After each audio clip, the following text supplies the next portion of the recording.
يا جماعة انا جبت شياطة علشان يعني احط عليها او استخدمها لما اكون بستخدم حاجة مثلا زي كده جرانيت او سيراميك ما تتبهدلش من تحت.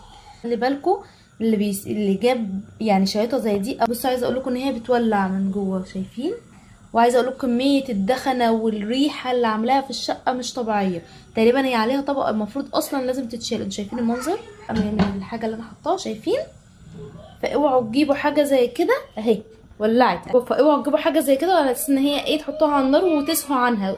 اقفوا جنبها شوفوا ايه اللي بيحصل، عشان ده مش منظر خالص.